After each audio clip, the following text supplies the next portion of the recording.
This Thursday, February 22nd, NBA Betting Picks edition of the NBA Gambling Podcast on the Sports Gambling Podcast Network is brought to you by Game Time, your home for the lowest price last-minute tickets. Download the Game Time app today and make sure you use our promo code SGPN for $20 off. We're also brought to you by Underdog Fantasy. Underdog Fantasy gives you the opportunity for a chance to win 100x. Make sure you use that promo code SGPN at underdogfantasy.com for a 100 deposit bonus match. And we're also brought to you by Hall of Fame Bets, the sports betting research platform for parlays, player props, and game lines. Download the Hall of Fame Bets app or visit hofbets.com and use promo code SGPN to get 50% off your first month and start making smarter bets today. Welcome, everyone, to the NBA Gambling Podcast, part of the Sports Gambling Podcast Network.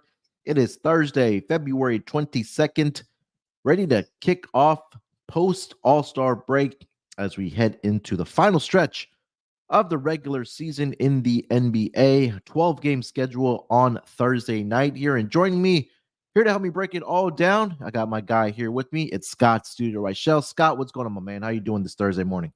Yeah, doing pretty well. Feels good to get basketball back. Been a couple interesting days. I've pivoted completely to hockey, which has worked out well for me, but still. Definitely nice to have NBA back, a lot of games, and looking forward to the back half of the season. Yeah, it should be a lot of fun. You know, we did the Eastern Conference and Western Conference, futures update and a post All-Star break preview. So if you guys haven't listened to those episodes, go ahead and check those out. We give out some hopefully winning bets as far as futures goes and updated win totals, division odds, all that fun stuff. So go back. And if you do have time, make sure to check out those two episodes that between myself, Scott, and Terrell did over the last 2 days. Not much going on outside of the All-Star game. I know we talked about that. It's been a quiet week of news, but we got 12 games here, Scott. So let's get right into it, my man. Let's start with the first game here. We'll go over to the game between the Orlando Magic. They are in Cleveland here tonight to take on the Cavaliers. Currently, as it stands, the Cavs are a 7.5-point home favorite with a total of 215 in this game. And looking at the injury report for both of these teams, let's start here with the Orlando Magic. Paolo Banchero did pop up questionable this morning with an illness. He is officially questionable. Markelle Fultz is out for this game. He is dealing with left knee injury maintenance. Other than that, pretty much the guys that are there are on G League assignment or two-way deals for the Orlando Magic. For the Cleveland Cavaliers, Donovan Mitchell is also listed as questionable in this game with an illness as well. And that's the only significant name for the Cavs here. So a couple of big questionable tags here for both teams in Paolo Banchero for the Magic and Donovan Mitchell for the Cleveland Cavaliers here, Scott. So let's start with the side minus 7.5 in favor of the home team in the Cavs. Well, you forgot to mention another big name that might be questionable or out for this game. Tristan Thompson still suspended. Oh, yeah. Just want to get that out there. I feel like I'm going to lean to Orlando. I got to wait to see if Banchero is going to play. 7.5 feels a little bit steep based on how good the Magic are defensively. This total has dropped a lot, though, so it seems like it was kind of unofficially official that one of those guys might be sitting because the totals dropped pretty handily over the last couple of days. So somebody knew. There's some inside information about the injury report, which is why the line has dropped. But I do think you're looking at this actual spot being a little bit large of a number, in my opinion, for Cleveland. I know Cleveland's been in great form. They announced yesterday that Garland and Mobley will no longer have minute restrictions. So the point is you might see Cleveland ramping back to the usual starting lineup with them playing 35 plus minutes, give or take.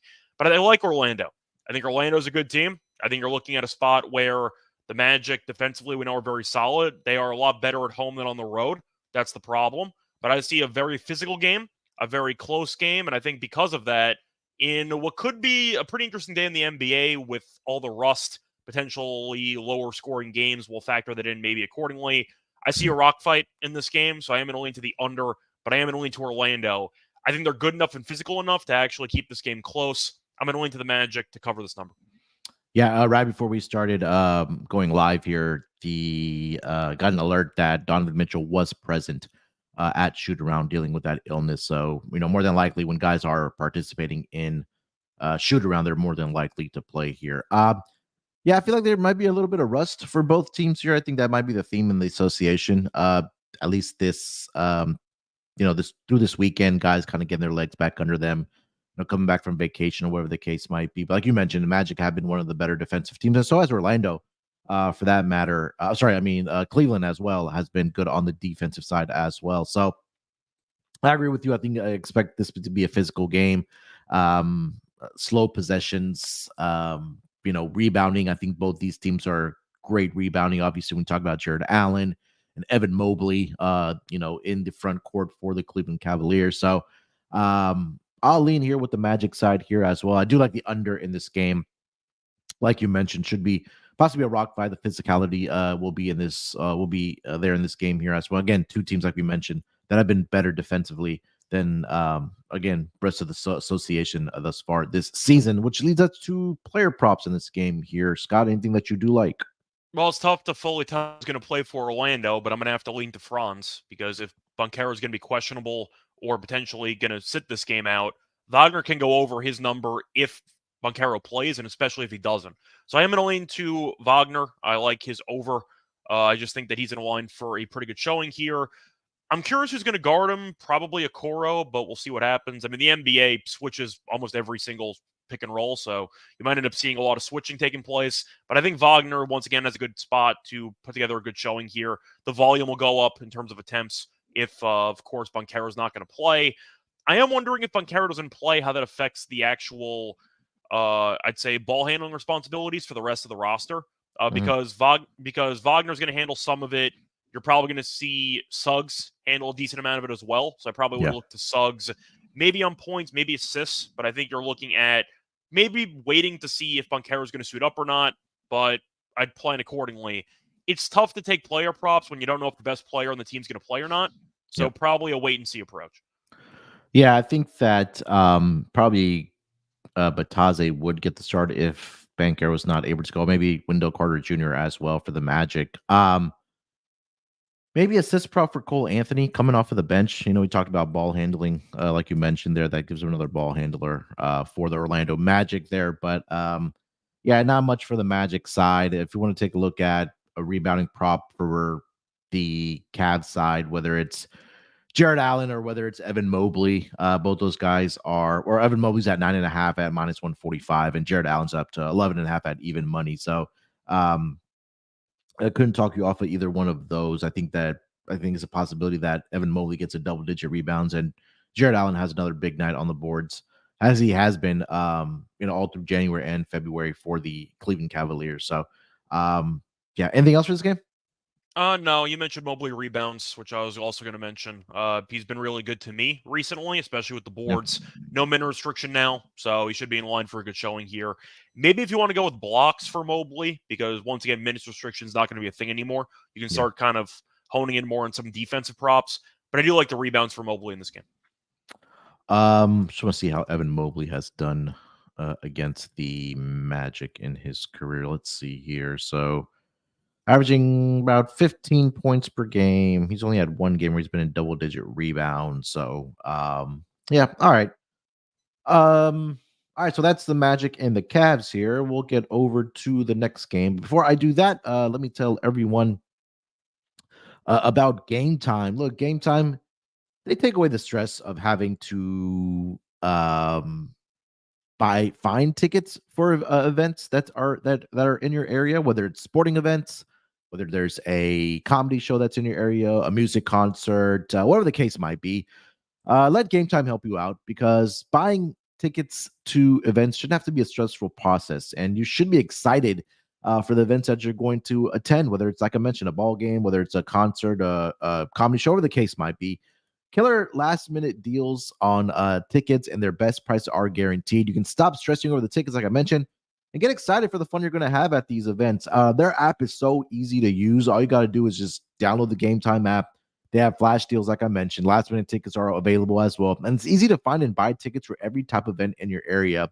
Lowest price guarantee. They even have event cancellation protection as well. So forget planning months in advance. Game Time has deals on tickets right up to the day of the event. Get exclusive flash deals on tickets for basketball, baseball, concerts, hockey, comedy, theater, and much more. Also, the Game Time guarantee means you'll always get the best price. And if you find tickets in the same section and row for less, Game Time will credit you 110% of the difference. That's how confident they are in their prices. And also, the best part I love, you actually get images of your seat before you actually buy the ticket, so you know exactly what to expect when you arrive. You can buy tickets in a matter of seconds, 2 taps, and you're all set to go.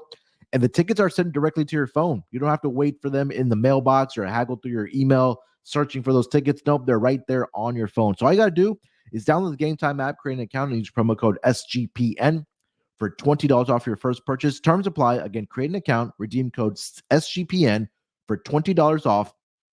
Download Game Time today. Last minute tickets, lowest price guaranteed. And we're also brought to you by Underdog Fantasy. Underdog Fantasy has a way to play alongside your favorite fantasy players all season long: NBA, NHL, and college basketball. Simply pick higher or lower on your favorite players' fantasy stats and cash in. You can win 100x with some spicy plays. Stay tuned at the end of the episode. Scott and I will put together our Underdog Fantasy entry here for the Thursday night schedule in the NBA, so you can watch along, maybe make your own picks over on Underdog, and maybe make a little cash as well over on Underdog's mobile app or their website, underdogfantasy.com. And when you sign up with promo code NBA SGPN, Underdog will double your first deposit of up to $100. Again, that's Underdog Fantasy. Make sure you use that promo code NBA SGPN. All right, Scott, let's keep it rolling here. Next game on the schedule, we got the Philadelphia 76ers. They are hosting the New York Knicks. Currently, the Sixers are a 1-point favorite with a total of 228 in this game. Looking at the injury report, let's start here with the New York Knicks. OG Anunoby continues to be out. He had a right elbow surgery. Bojan Bogdanovic is probable. Isaiah Hartenstein is probable as well. And then Julius Randle and Mitchell Robinson continue to be out for the New York Knicks. For the Philadelphia 76ers, Nick Batum is questionable here tonight. Robert Covington is going to be out. I believe it's at 2 or 3 more weeks for the Sixers. We know Joel Embiid continues to be out as well. DeAnthony Milton is out as well. And that is pretty much it. Scott, Knicks catching a point here in Philly. What do you think? Yeah, I think for this one, it's going to be tough, but I'm going to lean to the Knicks in this spot. I like the fact Hardenstein's probably going to play. I think that he's a really solid center, at least compared to Jericho Sims. Massive upgrade there, and I do think it's going to help out the offense because Sims has no offensive talent whatsoever besides rebounding. Hardenstein can facilitate a little bit, very good on the glass. I think he's in line for a good showing here against Paul Reed. Achua is not exactly a great shooter by any means, but the activity on the glass against Paul Reed and Tobias Harris, the Knicks should really dominate the boards in this game, which I think is going to be a story of this matchup. I do still think Brunson is the best player on the court. No offense to Maxey, but I do think that Brunson's better. DiVincenzo and Hield. Hield's been very good with Philly, so you can argue that might be a wash. I would take Josh Hart over Kelly Oubre in a heartbeat, but the point is Oubre we know can score. I'm going to lean to the Knicks, though. I just think Hardenstein coming back is a nice stabilizing piece to the actual front court of the Knicks. They've been struggling recently with a bunch of injuries. They still are, with Randall and Anunoby being out. But I do think I'm going to lean to the Knicks here. I like Hardenstein being back. I think this team, in terms of depth, is better than this Philly team, especially after the Knicks end up getting Bogdanovic as well and Burks. I'm going to lean to the Knicks in what should be a very close game. Yeah, I mean, you mentioned it that the Knicks should have a lot of success on the boards here tonight, right? You mentioned Hartenstein is probable here tonight. Preston Chua, I don't think we've talked about him a lot. At least I haven't. I mean, he's been dominating on the boards as well. Over the last 5 games before the All-Star break, he was averaging 41.4 minutes for this Knicks team. I know some of those games Hartenstein didn't play in, but he's averaging 15.2 points, 11.6 rebounds in those last 5 games before the All-Star break. So do expect them to dominate on the boards, really limit the second chance opportunities for the Philadelphia 76ers. And the Sixers aren't going to have success in this game. It's going to have to be them knocking down shots, whether that's been with Buddy Hield, Tyrese Maxey, Kelly Oubre, like you mentioned as well. So, and again, you nailed it with the depth on this team, right? With the pieces that they'd acquire at the trade deadline did the New York Knicks. So I like the Knicks here catching the point here against the Sixers. Total sitting at 228 in this game here, Scott. Any thoughts on the total? I'm going to lean to the under in this game. It's not exactly a strong opinion, but I'm going to lean to a decent amount of unders just based on the first game after the All-Star break, potential rust. The Knicks don't play with any pace, and I think the Sixers are going to try to, but based on how the Knicks play, And the fact that they are still a very good defensive team, I just think this number's a little bit high. I think it probably lands somewhere in the high 210s, low 220s. So slightly too high to me. I'm going to lean to the under. Yeah, surprisingly, the Knicks were struggling on the defensive end of the basketball prior to the All-Star break. Those last 5 games were actually the second worst defensive rated team. So, The Tom Thibodeau Hartenstein drilled back's going to be big. yeah, and Tom Thibodeau probably drilled these guys saying that, hey, our defense hasn't been there over the last 5 games. We had a 1-4 record straight up. We're gonna win ball games. We got to play defense, and I think that they'll step up here tonight against the Philadelphia 76ers. Any player props you're looking at here, Scott? Oh, I mean, I'm curious what the minutes are going to be for Hartenstein because I like his rebounds, but if I'm wondering do you think he's going to be on restriction? I don't think so because they had the week off, and that kind of gave them more, time to rest up and get healed up. Maybe they ease him back in, but I don't think there will be like a cap on because right now I do see his rebounds at 8.5, but it's at -160, so pretty much around 9.5. I think I would probably be more comfortable just taking Precious Achua's rebounds at 9.5. That's why I was asking. I was Yeah. going to pivot depending on if you thought Achua would play a ceiling of 30 minutes in this game. It's a possibility. I think so. So I would probably consider Achua rebounds over. I think Brunson's in line for a good game. I don't know who on Philly can guard him. Maxi's not a great defensive player. It is what it is. And they don't exactly have many good defensive guards. Traded away Beverly, to get a little bit more scoring. Campaign's not a great defensive player either. But do you think anybody on this team can stay in front of Brunson? Because I don't. I don't think so either. I think this should be a big game for Jalen Brunson here tonight. Yeah, that's what I'm looking at. And maybe if you want to go for like a Josh Hart RA, that's been pretty good recently. Yeah. But for the most part, Buddy Hield, I don't mind the points for, or maybe the points and assists. He's been phenomenal since he joined the Sixers. But I think I'm going to play it relatively safe. Give me the Achua rebounds because I just see a lot of offensive rebounding chances for this Knicks team. And I am going to go with Brunson points. Yeah, I was going to mention Buddy Hield assists because he's actually been low-key really good racking up the assist. I don't see that. Oh, actually, I'm sorry. It's at 4.5 for Buddy Hield. And so he's at least 6 assists over the last 5 games, and he's had at least 6 assists in all 4 games that he's played with Philly. He had 10 assists against the Miami Heat. He had 8 assists against the Cavs, 6 against the Wizards, 6 against the Hawks in the 4 games that he's played with the Sixers since the trade. He's actually been filling up the basket as well. I mean, 20 points, 23, 24, 22. He's been able to knock down the 3-point shot. I'm curious to see what his 3-point number is set at. Probably 3.5. Yeah, it's at 3.5 -110. So, he's done it in all 4 games with the Sixers since the trade from the Pacers to the Sixers. So, great call there on the points and rebounds. So, I don't know if you guys want to split it up, or you just take points and assists, or just play the assist alone or 3-point. I think there's a couple options here for Buddy Hield because I feel like everybody's going to be looking at Tyrese Maxey, but I think Buddy Hield has been really good for this Sixers team. Anything else for this game, Scott? No, I think we basically covered it. All right, next game on the schedule, we got the Detroit Pistons. They are in Indiana to take on the Pacers. Pacers currently sitting as an 11.5-point favorite in this game with a total of 246.5. Looking at the injury report for both of these teams, start here with the visiting team in the Detroit Pistons. Cade Cunningham is probable for this game. Quentin Grimes is doubtful. Isaiah Hartenstein was listed as questionable. I did see that he participated in shoot around. I'll double check that for Isaiah Stewart for the Detroit Pistons. He was dealing with a left ankle sprain. For the Indiana Pacers, Aaron Nesmith is going to be out. He's dealing with a right ankle sprain. Jalen Smith is questionable. He has lower back spasms, and that is pretty much it. Scott, let's start with the side here. Pacers laying 11.5 hosting the Detroit Pistons. Yeah, 11.5 is a lot of points for a team that doesn't guard anybody, but the Pistons are absolutely atrocious. I'm going to lean to the over. I'll start there. I see points, but damn, man, 11.5 with Indiana is not a fun time. Indiana. I'll let you go. Go ahead. No, I was just going to mention that the Pistons were actually covering these large spreads on the road. I tried that against the Lakers. It didn't work. I tried. Yeah. But, I mean, I think Monty Williams is a bad coach. So the question is, Indiana just hosted the All-Star game. We saw Halliburton, I don't want to say get robbed of MVP, but he had a good showing there. Mm-hmm. Matherin looked good. He won MVP of the Rising Stars Challenge. So there were some active guys for the Pacers. Not the same for Detroit. I believe they had a nice vacation for about a week and change.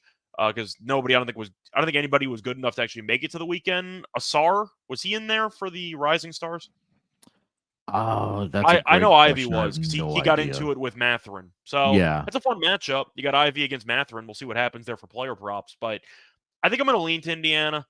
I don't feel great about it.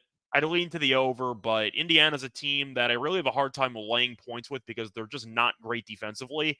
But Detroit, they're bad. They're objectively a bad basketball team. They're the worst team in the league based on record. So I'll lean to Indiana. If the Pistons hang around, would I be shocked? No. But I really don't want to take the Pistons' first game out of the All-Star break. I'll lean to Indiana. Yeah, the Pistons over their last 10 road games are actually 7-3 against the spread, but they had lost back-to-back or not didn't cover the last 2 road games. You mentioned with the Lakers where they were catching 11.5. They lost that game by 14, and then they went into Detroit. Sorry, they went into Phoenix. Made it a little interesting at the end, but they still didn't cover that spread where they were a 13.5-point underdog. And I mean, do we trust the Pacers like laying this big of a number? I understand that, that defense is going to be, I think, very optional in this game, especially for the Pistons side who've just been actually dog shit all season. But I mean, I'll lean with the Pistons. I'm not going to be betting on it. I agree with you about the over in this game. I think we do see points being put up. I think we see a lot of pace in this game here as well. I don't think Hallie, based on what we saw in the All-Star game, is going to have any type of minutes restriction anymore. I think he's good to go now. So I do expect him to be out there, for the regular minutes that he was playing prior to them kind of easing his way back in, where the whole quote unquote whole injury management thing. But he did play 34 minutes in each of the last 2 games before the All-Star break against Toronto and the Charlotte Hornets. So expect him to be out there. I don't think we'll see any minutes restrictions for him. Let's go over to player props here, Scott. What do you like? No, Matherin assists at 11.5, but based on the minutes he's probably going to play and the lack of defense in this game in general, I got to lean to the over for the assists on Halliburton. I don't think I really have a choice in that category. Yeah. I think Matherin's going to keep it going.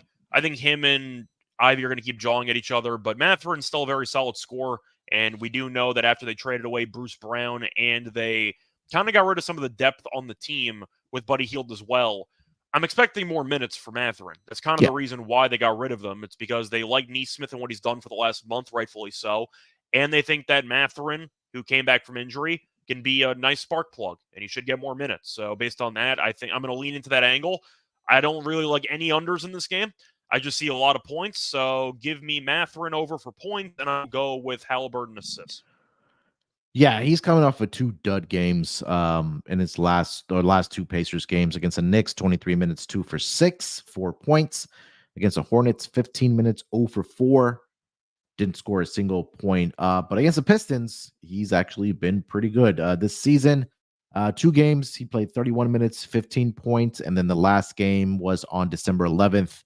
I think that was probably without Tyrese Halliburton. I'll look, but he played 37 minutes, 30 points, 7 rebounds, 8 assists in that game for Matherin. Let me quickly see if Hallie played in that game or not. He actually did. Hallie played 33 minutes, had 14 points, 5 rebounds, and 16 dimes in that game. So do expect Matherin to get, like Scott mentioned, more minutes, and I think that he should be ready to go for this game and trying to, erase what we saw or what he saw in the last 2 games for the Pacers, just having dud of games. Jalen Duren rebounds. I think I'm going to go back to that. If you want to play his double-double, I saw that minus 130 this morning. That probably number is on the move, but I mean, he's just been in a monster rebounding the basketball. We know that Pacers really don't have that front court presence. Miles Turner is there, but I mean, he's not that traditional big man that you see getting the rebounds or defending the paint. But I do think that Jalen Duren could have a big night rebounding the basketball here. It's at 11.5 at plus 105, currently over on DraftKings. So if you want to get down on that, doubles around minus 130 as well. Yeah, so those were the ones that I was looking at. Anything else you like for player props in this game, Scott? No, you mentioned Duran. I thought about maybe going with a Cade prop for assists, but I don't know if I really want it because Ivy also handles some of the ball handling responsibility. Mhm. I thought about Cade points. He's not a very efficient shooter, so I don't know if I actually want him in this game. I don't know. I think I basically kind of summed up the guys I want. All right. Let's get over to the next game on the schedule here. We'll go to the Brooklyn Nets. They are in the sixth here tonight to take on the Raptors. Raptors are a 1 point favorite in this game with a total of 231 and a half. Looking at the injury report, start here with the Brooklyn Nets. They will be um actually really healthy. No guys are on the injury report. All systems go for the Brooklyn Nets. For the Toronto Raptors, clean injury report for them. Only guys that are listed on for both teams are guys that are on G League assignment or two-way deals. So healthy squads here. Scott, your team is catching a point against the Toronto Raptors. What are you thinking? Yeah, both teams are not really backable in my eyes right now, but I'm going to lean to the new coach angle. I'm going to lean to the Nets in the spot. They got Kevin Ollie, who they promoted to be their head coach for now. We'll see how that goes. I know that a lot of Nets fans, including myself, we're not big fans of Jock Vaughn's rotations and his lack of consistent minutes for star players. Cam Thomas, I know he's a chucker. The team's not very talented offensively. It is what it is. But his minutes were fluctuating for most of the season. Ben Simmons is healthy, who's been fine for the most part in games he's played recently. Bridges, we know, is one of their better players, so his minutes are pretty much intact. But I do like Dennis Schroeder in this spot. I think he's a massive upgrade over Dimwitty. I'm Yeah. very anti-Dimwitty. I don't think he's any good. And I think that Schroeder is actually very solid. So I do think that Schroeder in a revenge game here against Toronto could be in line for a good showing here. I like his assists over in this game. But I am going to lean to the Nets, though. Toronto doesn't guard anybody. The Nets can play some resemblance of defense. That's good enough for me. I can't really back Toronto just based on how bad they are defensively, but I'm going to lean to the Nets. Give me a nice new coach bump. Yeah, I didn't understand why.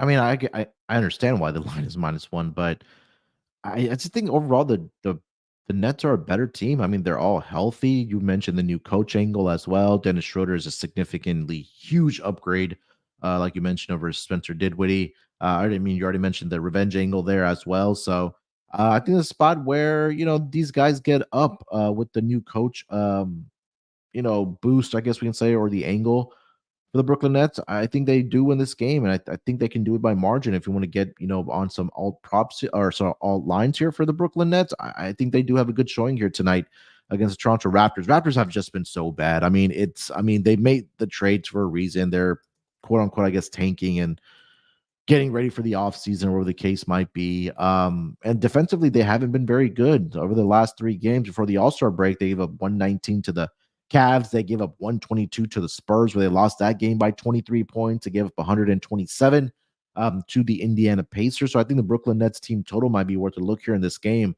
Just talking about how bad defensively this Toronto Raptors has, the defense has been, at least.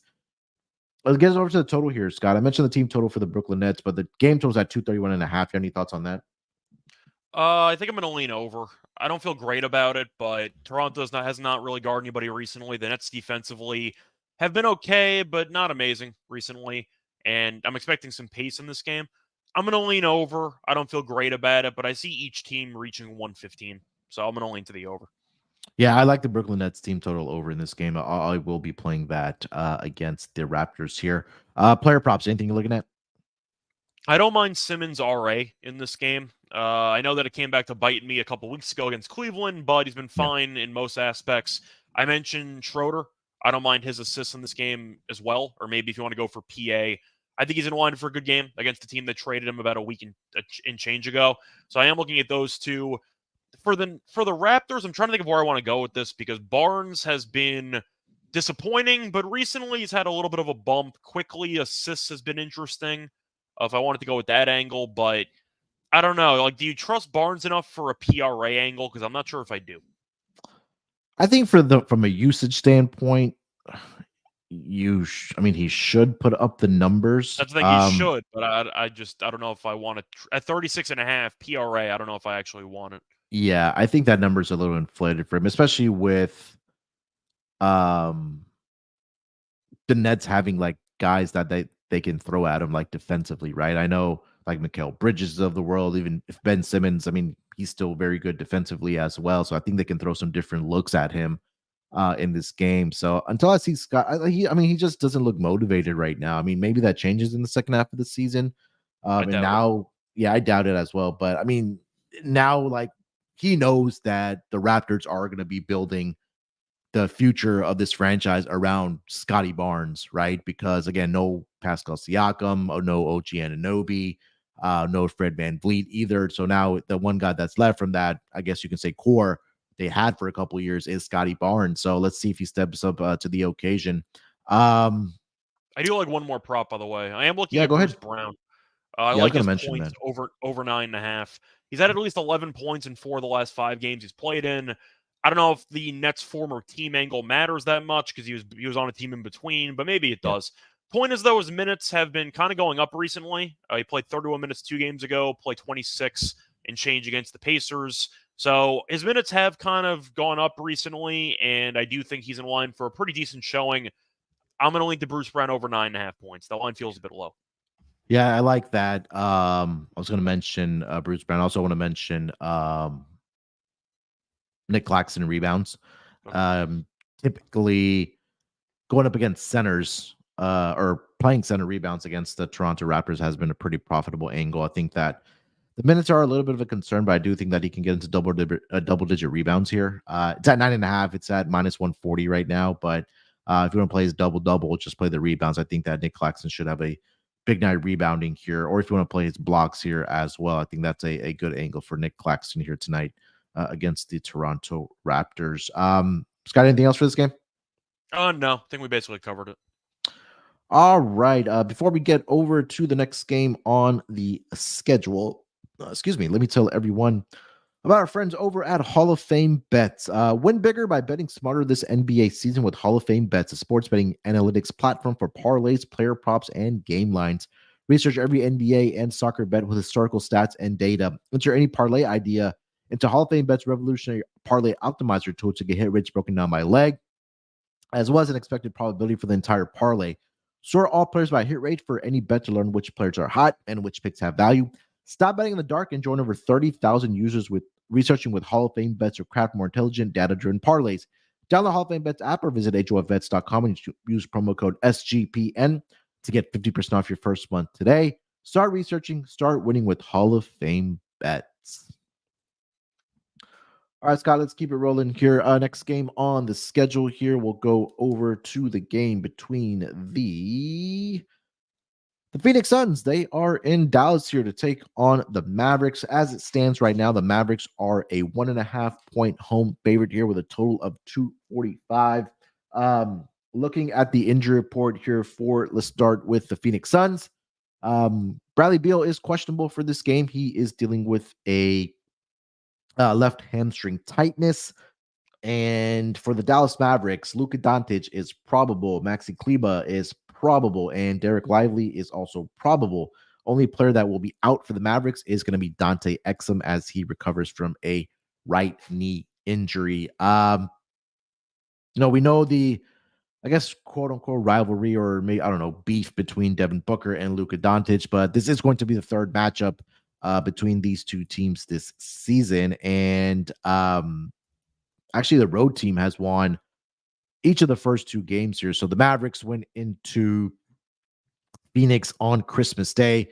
They got the victory there, 128-114. And then just about a month ago, the Phoenix Suns went into Dallas and they got the 132-109 victory in that game against the Mavericks. And quickly want to see if Luka did play in that game or not. Yeah, so Luka did play. No Kyrie Irving in that game, but it's a completely different starting lineup for the Dallas Mavericks going into this third game in this head-to-head matchup during the regular season here, Scott. So let's start with the side right now, minus 1.5 in favor of the Dallas Mavericks hosting the Phoenix Suns. What are you thinking? I think that based on how the first couple meetings ended up going, Phoenix was able to win the second one, but they were down 20 in the first half before coming back. Dallas has gone off to some slow starts, though, recently, even with the new core. So I actually don't mind Phoenix first quarter in this game. I think Phoenix might get off to a decent start. Having said that, I am annoying to Dallas. I like the moves they made at the trade deadline. It seems like they are kind of gelling with Gafford as a true center. They're looking at Washington giving them some scoring punch. Grant Williams is apparently driving everybody nuts, so the morale's improved with him off the roster. But I am going to lean to Dallas here. I'm not sure if Beal's going to play or not, but Phoenix, don't get me wrong, they've been playing fine recently, but I still don't exactly like how they I don't like how they close games at the end of the day. I just think that they're still not a great fourth quarter team, and I think Dallas can survive a potentially close end game in the spot. So I am going to lean to Dallas minus the 1.5. They've won 6 straight, albeit against weak competition, but still, I think Gafford gives them a whole new dimension, which they needed. They had no rim protection at all. Now they do. I'm going to lean to Dallas minus 1.5 at home. Yeah, look, Grant Williams, the one victory I guess he had while he was with Dallas was he got Satu Sabli's phone number. I think that was pretty much his highlight when he was with the Dallas Mavericks. But I mean, you mentioned that we saw the reports and the rumors that came out after he did get traded that he's kind of a nutcase and driving everybody crazy, like you mentioned here. But we talked about when we talked about the trades and that Dallas did a great job of adding depth to their roster, and I think that's something that they were lacking a little bit. I think this team is primed to possibly make a run in the Western Conference. If these guys are healthy, when you have two dynamic offensive stars like Luka and Kyrie Irving, I think they're going to be okay here. I like the Mavericks in this spot. I think Luka has a phenomenal game here. I know he was just kind of having fun and messing around in the All-Star game, but I think they have bigger goals here, and it starts here against Phoenix. And I think that he'll rise to this occasion here tonight against the Phoenix Suns. So I like Dallas in the spot, minus 1.5. Total is sitting at 245 in this game here, Scott. Anything on that? Yeah, I'm not taking an under. These teams can't guard anybody, so I'm going to lean over in this game. The only concern is pace, because we know Dallas can play a bit slower with Luka late in games. Same thing with Phoenix. They kind of operate in the half court, but I don't trust either defense in this game. I'm going to lean over. All right. I like the over here as well. I just think that, I mean, you mentioned like even though the Dallas Mavericks may be playing at a slower pace, like they're just so good, like efficiency wise from an offensive standpoint. So I think that maybe Mavericks team total over. I do think the full game goes over as well. I mean, I wouldn't be surprised if both these teams have 120 plus points at the end of the game, but it should be a fun matchup. I do like the over 245 Dallas Mavericks team total over in this game here as well. If they're able to knock down their 3-point shots in this game, I think it might be a long night for the Phoenix Suns, because again, it was that first game or second game with Daniel Gafford, and I think it was against the Thunder where they were knocking every shot down. And then they came back that next game. I think they were a little flat from 3-point line, but they came back against the Wizards, I remember, in that fourth quarter, and were able to pull away with the victory. So, again, look at some 3-point player props in this game here for the Dallas Mavericks. Would you list as a player props here, Scott? Anything you like? I'm trying to think of what else I want to go with. Luka, monster games expected. You're assuming that he's going to have a monster game, so you can bet that accordingly. Number's going to be massive. I'm not going to tell you to not take it. Gafford rebounds, I am going to be tempted by in this game. I'm not a big Nurkic guy, but I think that Gafford has been really just instrumental to this team's run that they've had post trade deadline, and I think that he's in line for a good showing here.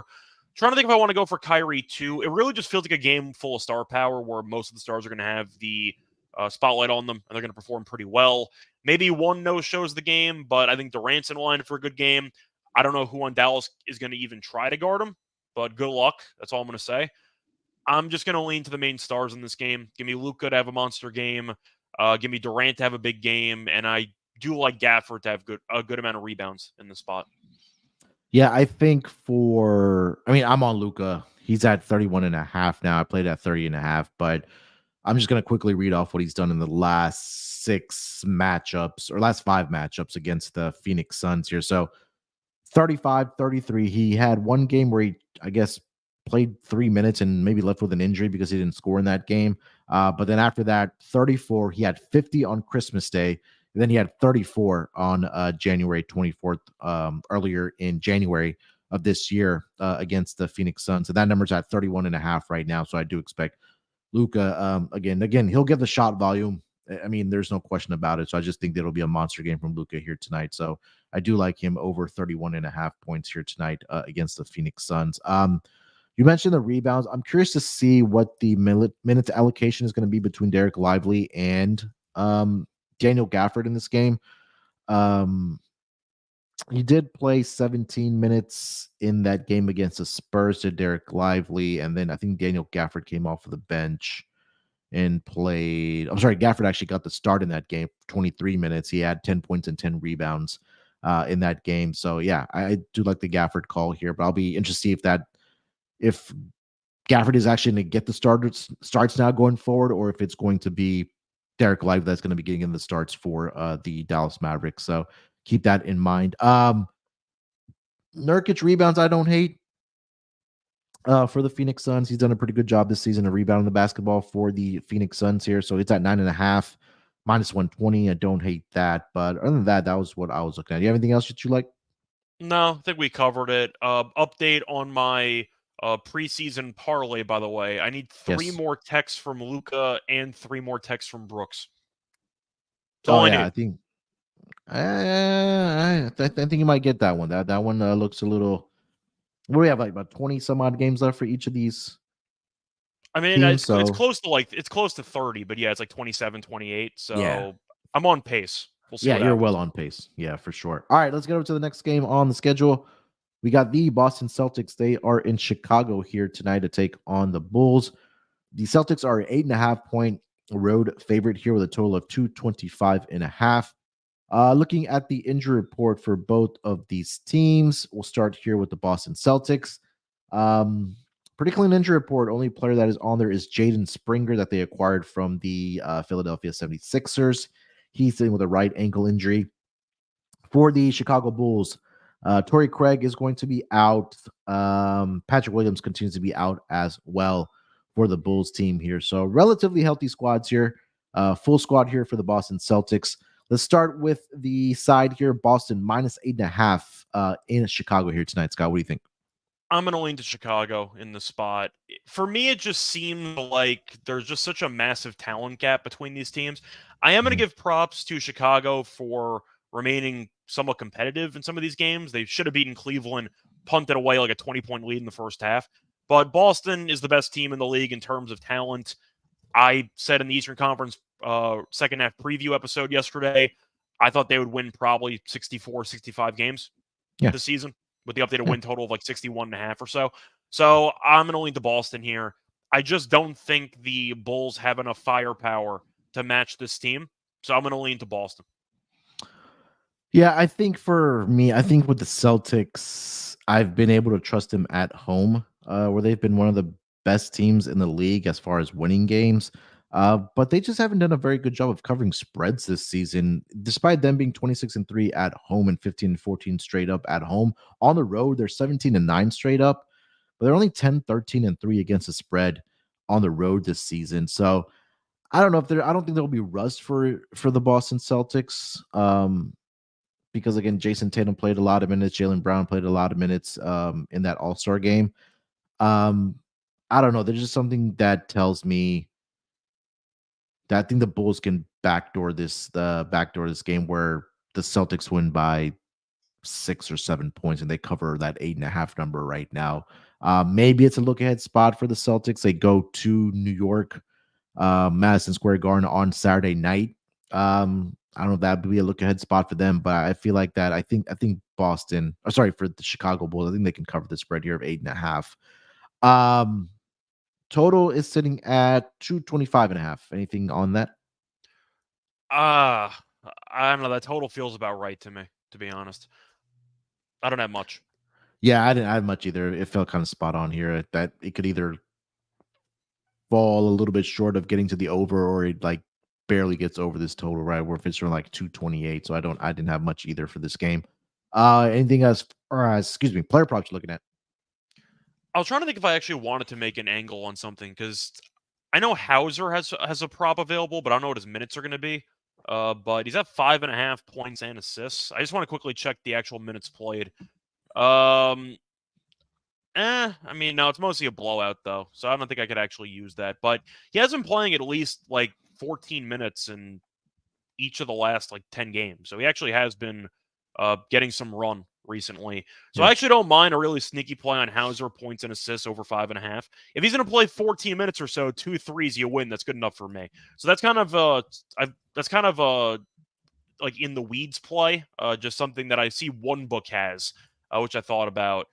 I know DeRozan's been good recently. He's gone over 23.5 points in 5 straight, 8 of the last 10. You can find 23.5 at minus 108 if you want to take that. So I think that might be potentially intriguing. Boston's always tricky because they have so many guys who can score. So you have to try to guess which option you want to take. Derek White threes is my guy, but I think DeRozan might be in line for a decent game. Yeah, I think I was looking at Vucevic rebounds.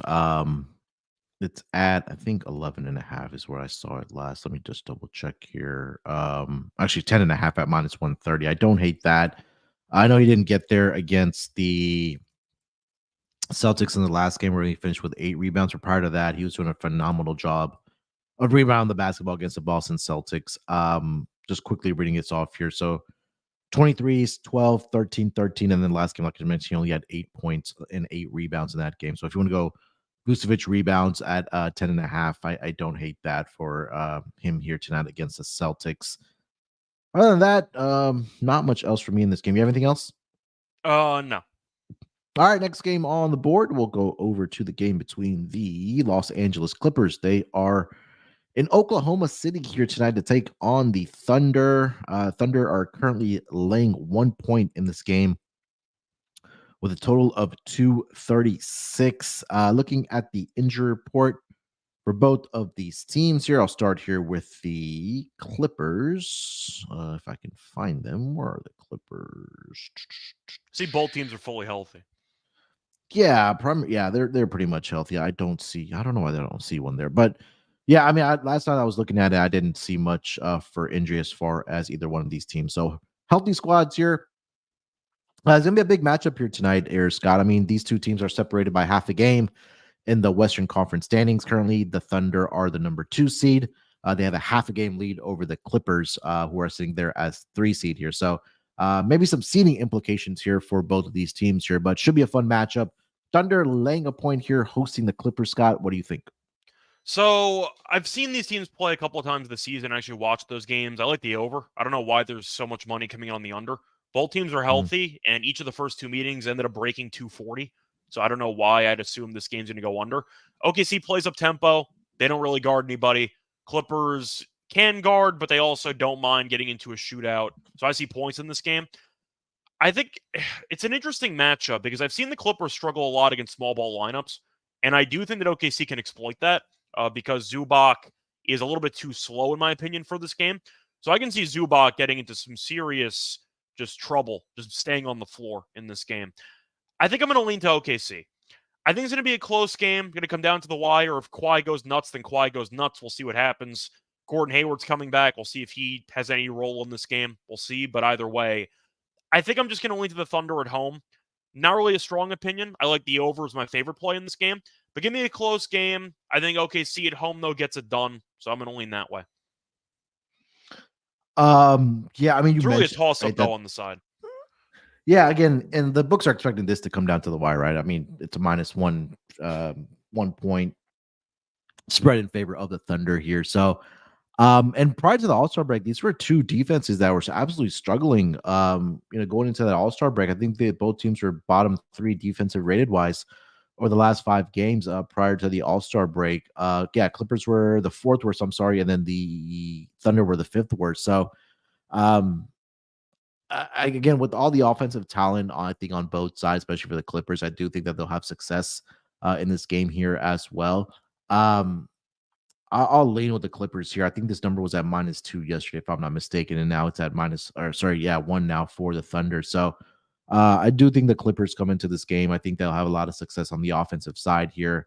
James Harden has been playing really well. I know Kawhi missed the final game before the All-Star break with an abductor injury, but he was out there playing in the All-Star game. Same thing with Paul George. So these guys are healthy, and like you mentioned. So I'll take the Clippers here plus the 1. I agree with you about the over in this game here as well. Player props, anything you're looking at? For this game, trying to think of just, can I see a world where Shea does not go crazy? Not really. No. Like, maybe if the Clippers start doubling, but I don't think they're going to. I like the over, so I'm just going to go with a pretty standard Shea and Jalen Williams phenomenal combo game between the two of them. I think they're in line to combine for maybe 55 plus, 60 plus. We'll see what happens. But I Right. do like Chet under for blocks in this game. The Clippers really take a lot of jump shots, and that's going to neutralize Chet's overall rim protection. So I like Chet Mhm. under for blocks. Yeah, I was probably looking at or was looking at Harden assist in this game. Don't my screen is just went out on me, but I think again Harden has been really good for this Clippers team. I know there was a stretch there when they first made the trade that's trying to Lou was trying to figure out the rotations and things like that for this Clippers team, but he's done a phenomenal job You of said Harden assists? yeah, Harden assist. It's Maybe at what, eight eight and and a a half, half. 9.5? Yeah, eight It's and a eight and half. a I half. like it. Yeah. All right, I'll take that. Yeah, but other than that, I think SGA has a big game here as well for the Thunder. So do see a lot of points. JR pointing out Clips roll. He likes Westbrook double double at plus 1650. Um, yeah, I don't hate that either. All right, anything else for this game? No, not really. All right, we still got 5 more games to get to here. Let's go over to the game between the Houston Rockets. They are taking on the Pelicans here on the road. Pelicans currently sitting as a 7-point home favorite with a total of 229. Looking at the injury report for both of these teams. For the Houston Rockets, Fred Van Vliet will return for them. Cam Whitmore is back as well. Reggie Bullock is questionable for this game. Tari Eason continues to be out for the Rockets as well. For the New Orleans Pelicans, Dyson Daniels, we know, is going to be missing some time here. Brandon Ingram is questionable. He is dealing with a non-COVID related illness. Cody Zeller is also questionable for this game. He is dealing with a left knee contusion. Show on the side here, Scott, 7 points in favor of the home team, the Pelicans, hosting the Rockets. Yeah, I'm just going to lean to New Orleans. I'm not going to spend much time on this. It's Houston on the road. I think that's kind of enough said, isn't it? Yeah, this team just I don't know what it is on the road. They just cannot figure it out. I mean, I think case in point, their last game before the All-Star break where they went into Memphis as a 4-point, I think they were favored in that game by 4 and just laid an egg. I don't know if they were just looking forward to the All-Star break or being without some guys, but I just think that if this game was at home, it'd be a different story. I would be on the Rockets here, but like you mentioned, since it's on the road, they just have been absolutely atrocious. Just to compare the numbers, 19-9 straight up at home for the Rockets, 18-9-1 against the spread. On the road this season, 5-21 straight up, 9-16-1 against the spread for the Rockets. So Pelicans here for me as well. Total what did I mention? 229. Any thoughts on the total?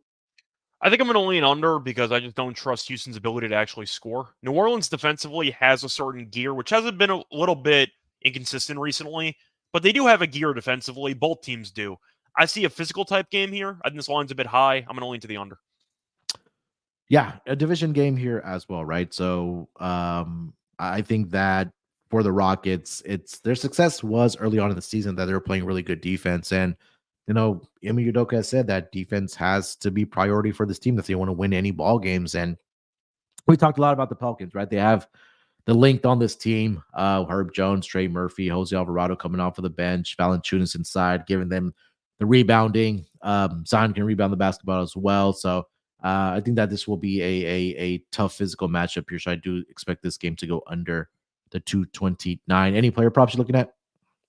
I'm trying to think of which angle I want to go with because I can see Valanciunas having a really good rebounding game, but I just hate the amount of minutes he plays to just bet rebound props because he has to get so Yeah. many rebounds such a small amount of time.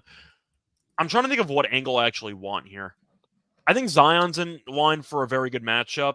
I don't know how Houston's going to guard him. Şengün Mm-hmm. is not objectively a good defensive player. And Jabari Smith has the height. He doesn't have the weight at all. So I think Zion's in line for a good game. But we know he can be inconsistent because effort is not always there for him. So probably Zion. I think he's in line for a good game here. I'm just quickly thinking if there's anybody else I want. I mean, Dylan Brooks' threes was good against the Knicks, but you've been following the Rockets. Amon Thompson rebounds has been solid, but Van Yeah. Vliet is going to be back in the lineup. So Yeah. I don't know if that's going to expect a bit of. I'm assuming Amon's going to play less minutes, even though he's been solid. So I Yeah. can't even take that anymore. Yeah, you have any props you like in this game? So Valanciunas has had at least 9 rebounds in 1, 2, 3, 4, 5, 6 straight matchups against the Rockets. He's at 8.5 at -135. He had a really good game in that last matchup against the Rockets where he scored 25 points and 14 rebounds. So I wouldn't talk you off of Valanciunas rebounds in this game, but you're like you mentioned that the minutes are a concern. Jabari Smith, you mentioned there as well. I trust him more because I know that he's going to get the minutes at least for the Rockets. He he didn't have a great game in his last game against the Pelicans, where he played 22 minutes, but only had 1 rebound, 0 for 6 from the floor. So I do think that he can bounce back here. It'll be interesting to see. That's something I want to keep an eye on, like you mentioned, whether if Thompson is going to get the minutes now with Fred VanVleet being back. Dylan Brooks also turns into Steph Curry in the fourth quarter for whatever reason. But his 3-point, I mean, the attempts we know are always going to be there for Dylan Brooks. He's going to chuck it. So yeah, he's going to chuck it no matter what. I mean, he got 17 shots. I mean, he's been averaging 15.8 shot attempts for the last 5 games, and maybe also that's going to drop with VanVleet though, because yeah, exactly. Yeah. So I would look at Jabari Smith. I would look at Valanciunas rebounds here as well. But I think my eye is really going to be on the amount of minutes that Thompson is going to be getting with Fred VanVleet and also Cam Whitmore being back for this team as well. If you want to play Cam Whitmore points, I think that was at 11.5. He's starting to get the minutes now. I know he was injured over the past week or so for the Rockets, but he's getting around 20 minutes per game. He's getting the shots up as well. He's been in double-digit shot attempts for the Rockets in those minutes, or he's only getting about 20 minutes per game. So I think that's an angle that you probably want to look at for Cam Whitmore. And he also gets up the shots from the 3-point line as well. He shouldn't get 43.3% over the last 5 games. So yeah, a couple of player props there. I'll probably be on Cam Whitmore here tonight for sure at 11.5. You have anything else for this game? Yeah, I'm going to link to Zion under 5.5 assists as my last play. He's gone under this number in 6 of his last 8. And against Houston in the last 2 meetings, he's really not done much assist-wise. He had 4 assists in the December meeting, and he had 1 assist in the November meeting. But 5.5 for a team that's top 4 in preventing assists per game, the line feels a bit high to me. I'm going to link to the under on Zion assists. All right, let's get over to the next game on the schedule. We got the Washington Wizards. They are headed to the Mile High City to take on the Denver Nuggets. Currently, as it stands, the Nuggets are a 15-point home favorite here with a total of 232. Looking at the injury report for the Washington Wizards, pretty clean injury report. Only Isaiah Livers is on there. For the Denver Nuggets, KCP is probable. He was dealing with a right hamstring injury. Jamal Murray is probable as well for this game. And yeah, pretty much it. So relatively healthy squads here, Scott. Denver laying 15 at home, hosting the Washington Wizards. What are you thinking? I'm taking the points. I think 15's too big. The Wizards are really bad. They're only 1 game ahead of the Pistons after Kuzma talked all that crap about Detroit. They're only 1 game better, so keep an eye out there, Kuzma. But the Wizards have been losing, but they've been kind of competitive in some of these games against good teams. Yeah. Looking at the Wizards the last couple of games, they've lost 8 straight. Each of the last 5 losses were by less than 9 points. And the Nuggets have also not won a game by 16 plus points in 17 straight.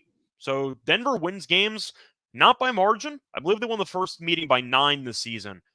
15's massive. I'm going to take the points here. Yeah, I've been on this Wizards road ATS train over the past several games, and it's worked out very well. When you mentioned it, the wins haven't been there overall for the season for the Washington Wizards. They're 6-22 straight up on the road. They're 18-9-1 against the spread. They're covering 66.7% of their road games here. So I think that, yeah, I'm with you on the plus 15 here for the Wizards. If you see the Wizards in that fourth quarter within a couple of points there, I think that might be an opportunity for you to get on Denver, because this team just absolutely shits the bed trying to close out games or whatever the case might be. We saw it against Dallas. We've seen it against numerous opponents on the road this season, but they do a great job of covering these large spreads. And they've now covered, let's see, 1, 2, 3, 4, 5, 6, 7 straight games on the road.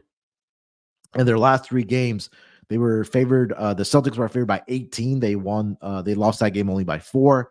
Against the Mavericks, they were favored by 12. They won that game, lost that game by 8. And then the last game against the Pelicans, 14.5 point road underdogs. They only lost that game by 7. So again, covering spreads, but they're just not winning the game here. So I'm with you. Wizards plus the 15 here. I love that. Total sitting at 232 in this game here, Scott. Any thoughts on the total? Not really. Like, I know Washington wants to play fast. They don't guard anybody. Denver, I can see a world where Washington struggles to score, and I can see a world where they just go up tempo and it turns into a track meet. So I think I'm just going to lean over. Like, I don't think Washington's going to be able to keep it close by stopping anybody. So I guess I'm leaning to the over because I think Washington does enough offensively to keep it close. Not really a strong opinion as well. I'll lean over. Yeah, I'm going to lean over here as well. I think the Wizards can do their part of scoring here. We know how efficient, despite Denver not being a fast-paced team, they're very They might be efficient forced on half into it because court. the Wizards are so bad in transition defensively. They might be forced into it. Yeah, and But Jokic has just been absolutely phenomenal. We'll get to player props here in a second here, but they're just so good on offense, like efficiency wise. Even though they don't really have to play at a fast pace, there's spurts where they do get up and down the floor. Like we see Jokic trying to, wiggle his way up the court or make those long passes down the court and get some easy points. So I do like the over in this game, 232 right now. Play the over on that. Player props, Scott. What are you looking at? I think I'm going to start off with Avdia, who's been really, really good for this Yeah, Wizards team. yeah. He's had at least 8 rebounds in 4 of the last 5. So if you want to take the over 7.5 rebounds at plus 105, the issue is against the Nuggets, he has been okay at rebounding. He had 8 rebounds exactly in each of the last 2 meetings. So once again, 7.5 at plus 105 is pretty appealing. Gafford's not there anymore, so maybe you want to take a Bagley angle. But I do think that Avdia, who had 15 rebounds against New Orleans, they have a Mhm. lot of size. 7 against Dallas, not exactly ideal. 13 against Philly, 11 against Boston, 8 against Cleveland. Like, even against good rebounding teams, he puts up rebounding numbers. I don't mind Avdia. Maybe double-double. Maybe if you want to go up to 10+ for rebounds. I might save that for later in the show, but Avdia 9.5, the over for the rebounds, is set at 265. It's a really nice price. I think Avdia rebounds, maybe PR. I think it's worth a look. I was going to mention I've been on his PR over the last 2 games since the trade for Gafford. That number one, he's getting the minutes. I know Kuzma missed. I think that was the Pelicans game, if I'm not mistaken. But despite that, we know Jordan Poole has been atrocious. Like he's not even in the conversation anymore about his points prop, and it's now been the Denny Avdia show that coming off a career high 43 points against the New Orleans Pelicans. You mentioned the rebounds here as well, double-digit rebounds in 3 out of the last 4 games. And the market again still has not adjusted to his PR because the last 2 games where I did play against Dallas and the Pelicans, the Mavericks and the Pelicans, it was at 21.5. 43. He had Yeah. 43 points last game. And they only bumped it up by 1 stat here. It's at 22.5. So I'm going to be back on Denny Avdia here tonight. Again, he's going to get the minutes. You mentioned the rebounds. He's had 20+ points in 4 straight games. He had that career high 43-point game against the Pelicans. Yeah, I think there's a great angle here. You get on Denny Avdia, points and rebounds. I'll be on that 22.5. Jokic has been absolutely phenomenal against this Wizard team. Again, that's because they really don't have much of a front court. I mean, if you just kind of go through his numbers over the last 5 games, it's just been absolutely amazing on what Jokic has been able to do. So last 5 games against the Wizards, he's averaging 34.6 points per game, 14 rebounds, and 8 assists. He hasn't had a triple-double any of those 5 games. So if you want to play like a points and rebounds as well for Jokic, I think that's a good angle. But I think I'm just going to be on his rebounds here tonight. That number, I believe, was at 11.5 or 12.5. Let me double check here. Jokic rebounds is at 12.5, but I do like that here. So Jokic rebounds for me, and you mentioned Denny Avdia. 100% agree with you on that. Any other player props you're looking at? I thought about Bagley in some capacity just based on the fact that Jokic is really not a great defensive center. And you're looking at the minutes that Bagley's been playing. Last couple games, he played 28 and 30. Shot attempts, though, have been fine. He had 14 shot attempts last game. He only made 6 of them. But the point is the volume's there. So Bagley points is at 12.5. I don't mind that. I lean for the over on Bagley. Any concern that he may get into foul trouble? The thing is, Jokic doesn't go to the foul line ever. So I don't even know if it does matter. Like, that's the thing is you assume, oh, he's going to get killed out there. Probably. But Jokic doesn't attempt many free throws, so probably not in foul trouble. If it was Embiid, he'd be in foul trouble in 2 minutes. But against Jokic, I don't know. I'll throw out one more here. Tyus Jones assist. That's been really good. He's my guy. Yeah, he's been it's at 7.5 right now. He's at 8 or more in 6 straight games. He's had 15 or he had 16 against the Mavericks. He had 15 against the Pelicans in that game. So 7.5 is a number right now for Tyus Jones. I like that here as well. There's a lot of good opportunities for same game parlay for this game between the Wizards and the Nuggets here. So I'll throw that last one out there. Anything else for this game here, Scott? No, I think we covered it. All right, 3 games left here. Let's go to the game between the Charlotte Hornets. They are in Salt Lake City to take on the Jazz. Jazz currently laying 9.5 points here against the Hornets. Total is sitting at 228.5. Looking at the injury report for the Charlotte Hornets, LaMelo Ball is going to be out here. Mark Williams continues to be out as well.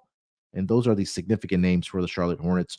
For the Utah Jazz, pretty clean injury report. Only guys on there are guys on 2-way deals with the G League here. So Utah laying 9.5, hosting the Charlotte Hornets. Scott, what do you think? Give me Charlotte plus the points, and I'll lean to the money line. This spread is absurd. Utah, I understand at home, they're a solid team. I get that. They also lost 4 straight games. It was against good competition, I'll admit, but they can't guard anybody. You're looking at Utah's defense over the last couple of games. Utah allowed at least 129 points in each of the last 4, and Charlotte was in good form. Traded away Gordon Hayward. Trey Mann's been really good for this team. I like his player props. I'll mention that in a second. But the spread's massive. Utah doesn't guard anybody. I'm not going to lay 9.5 with a team that doesn't guard anybody. And the Hornets, once again, are in good form. So I'll fade the team that's won 4 straight.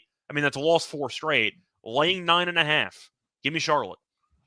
Yeah, Utah before the All-Star break, they were one of the worst defenses, and they were giving up the points. I think it was like you mentioned the 4 straight losses there.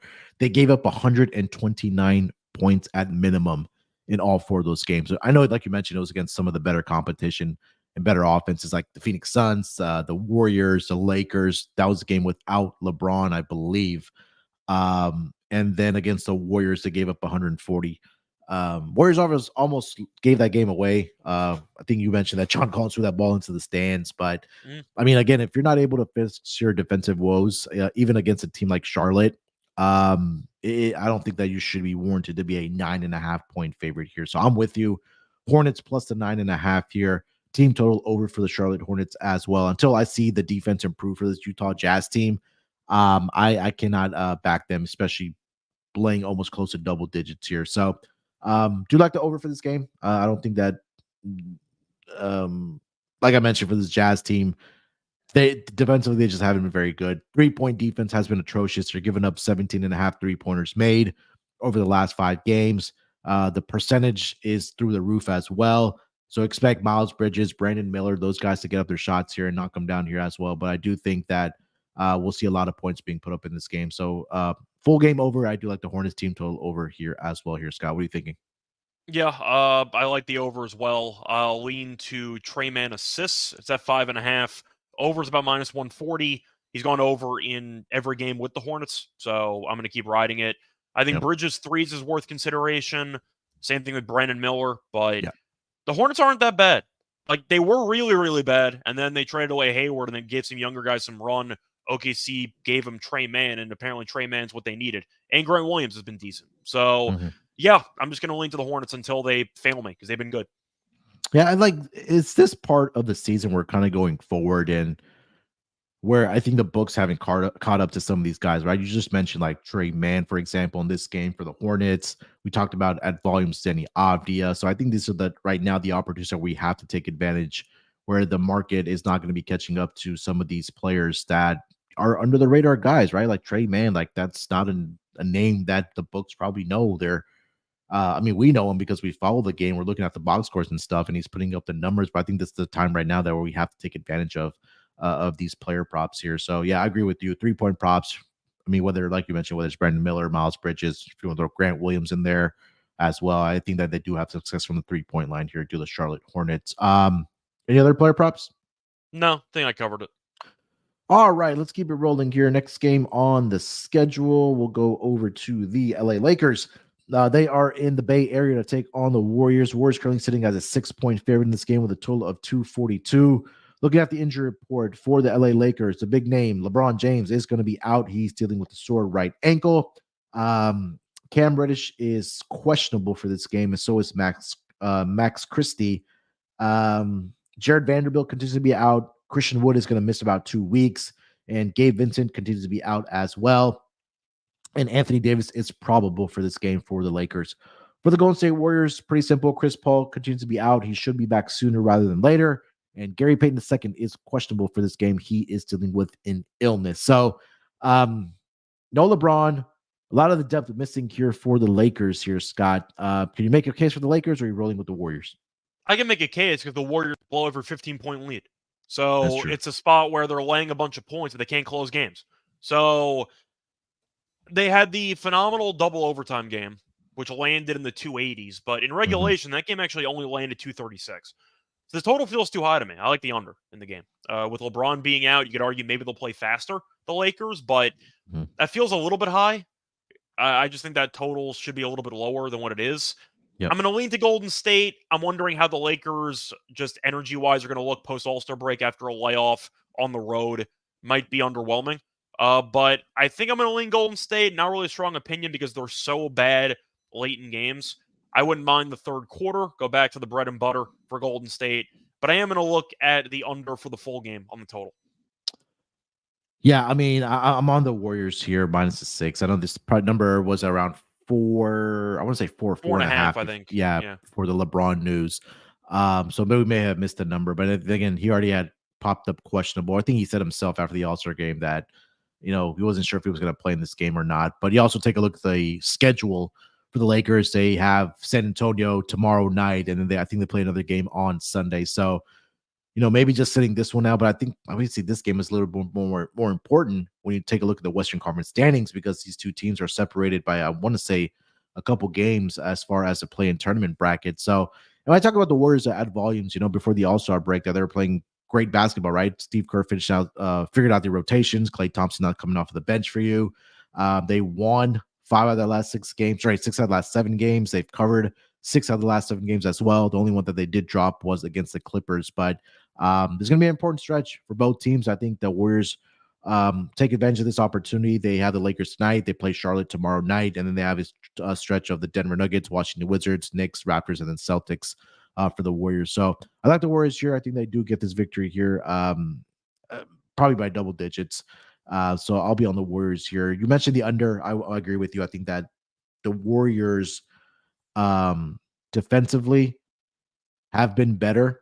I think the Lakers, even without LeBron, the thing that worries me is that some of their main defenders, like you talk about the Jared Vanderbilts of the world and the Cam Reddishes of the world. Total under, for example. Yeah, I think that's a great call there. So the Lakers team total under, I think that's a good call.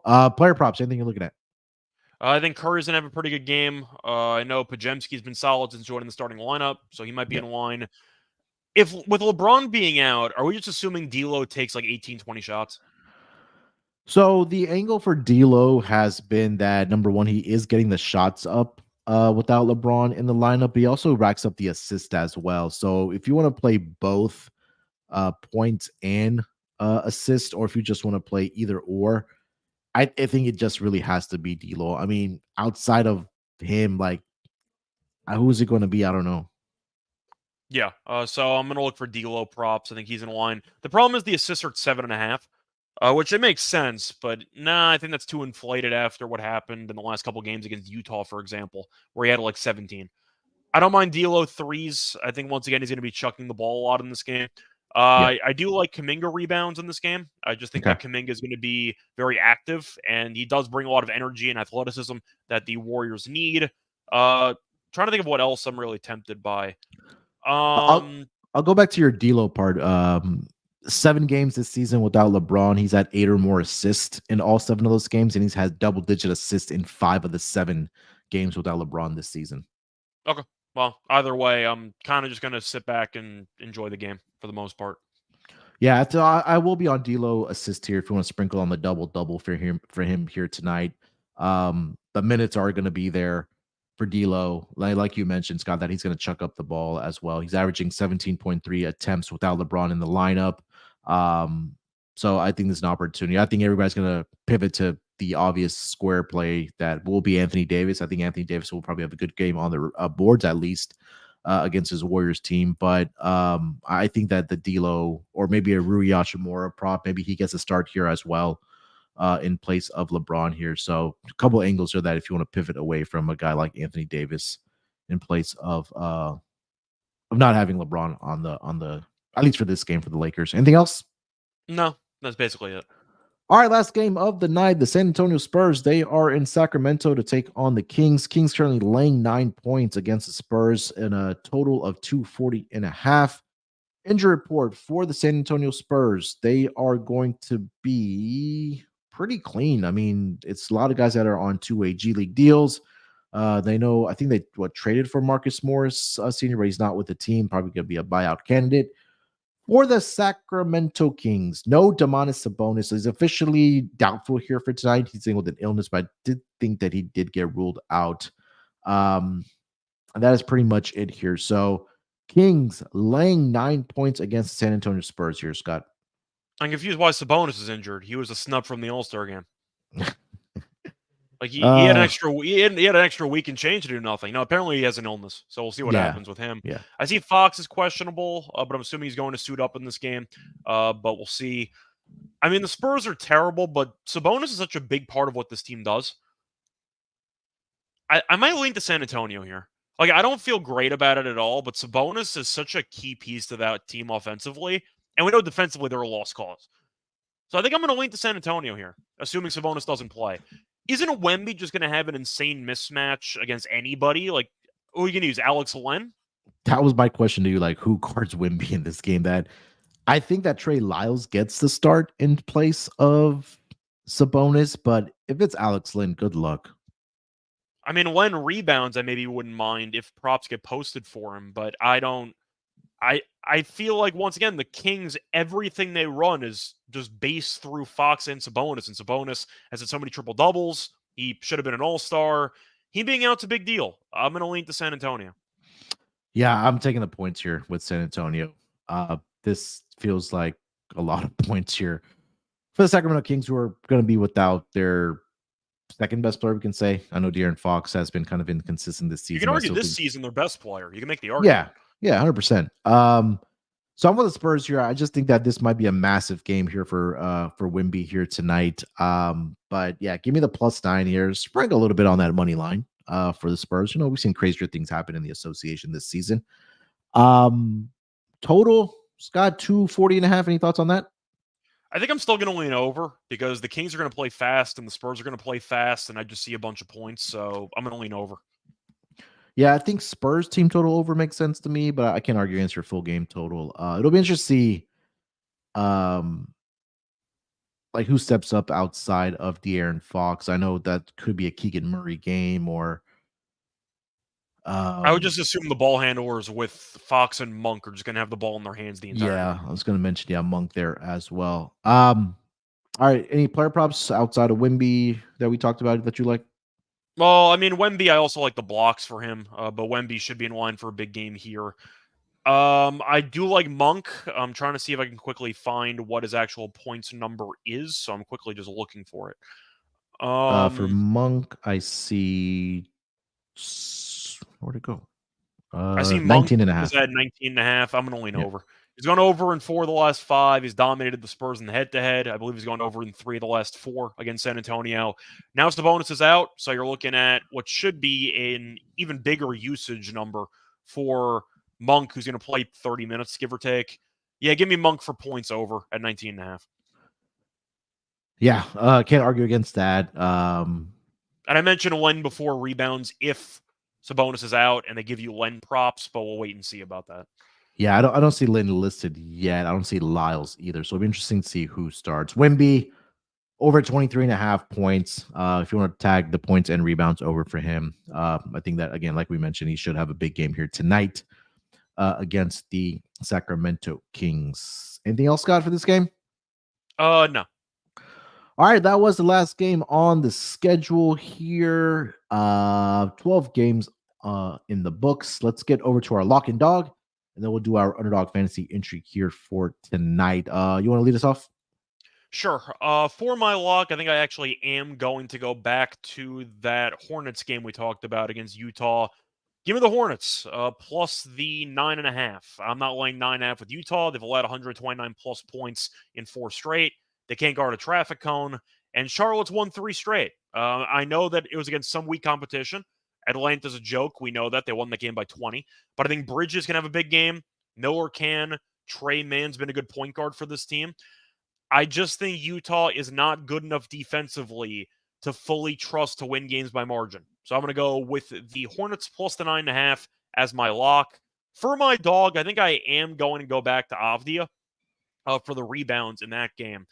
I'm going to go with the alt number. I did mention before. I'm trying to think if I actually want double-double or if I want to go for the rebounds alone.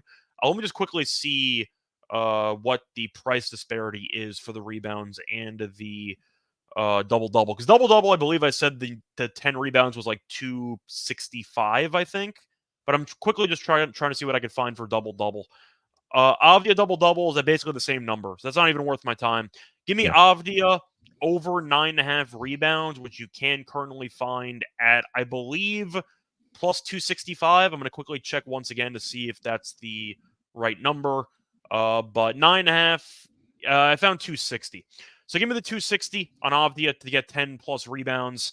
15 rebounds against New Orleans, 13 against the Sixers, 11 against Boston. You're looking at the minutes. He's played at least 39 minutes in 3 of the last 4 games. I think he's in line for a big game there. Give me Avdia over 9.5 rebounds. Love it. All right, for my lock, I'm actually going to stay in the same game.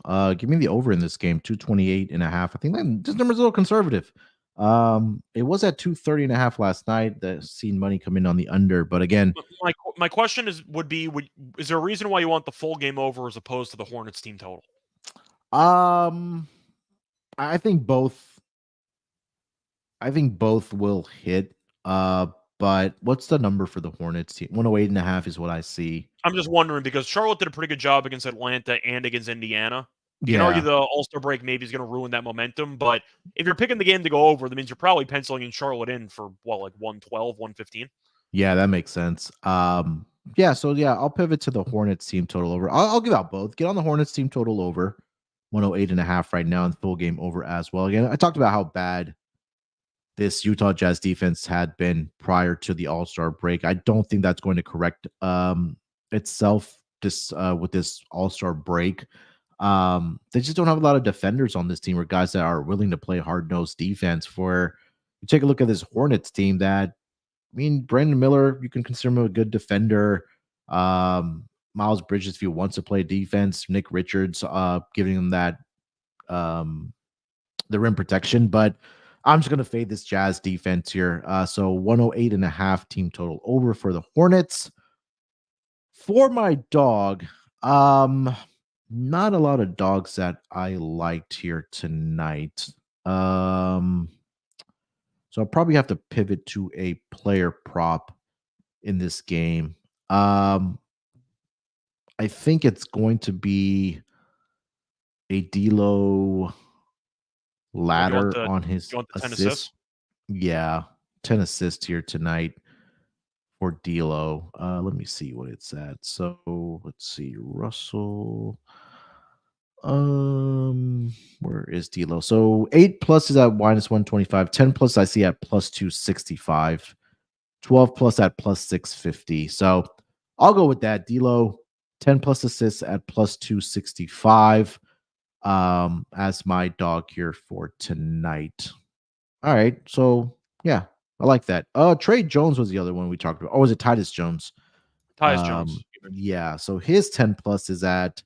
All right. So I'm going to pivot to Trey Jones. 8 plus assists is at plus 145. Wait, Trey or Tyus? Which one are you taking? Oh, wait. That's Trey Jones. Hold on. Let me find Titus Jones. Tyus's default number was 7.5. Yeah. So 10 plus is at plus 210 for Titus Jones of the Wizards. I'll take that as well with D'Lo. And I'll give out the DGen parlay. Going to 10 plus assists for both of those guys.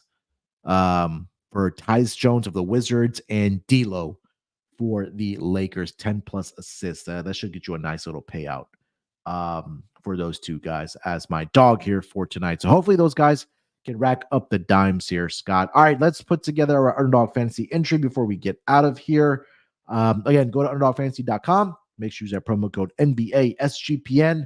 For the 7 of you that have signed up with Underdog Fantasy, thank you so much using our promo code. I think the last update we got is that we are tied with, I believe, the Fantasy Football Pod. So got a few days left, about a week here left in the month of February. If you haven't already signed up using our promo code NBA SGPN, go ahead and do that. If you already signed up, get your friends, family, coworkers, anybody in that state where they have Underdog Fantasy available. Use that promo code NBA SGPN. All right, Scott, where are we starting with? You want to start with Avdia since we both love him here tonight? Sure. We'll go with the PR this time, though. Let's switch it up a little bit.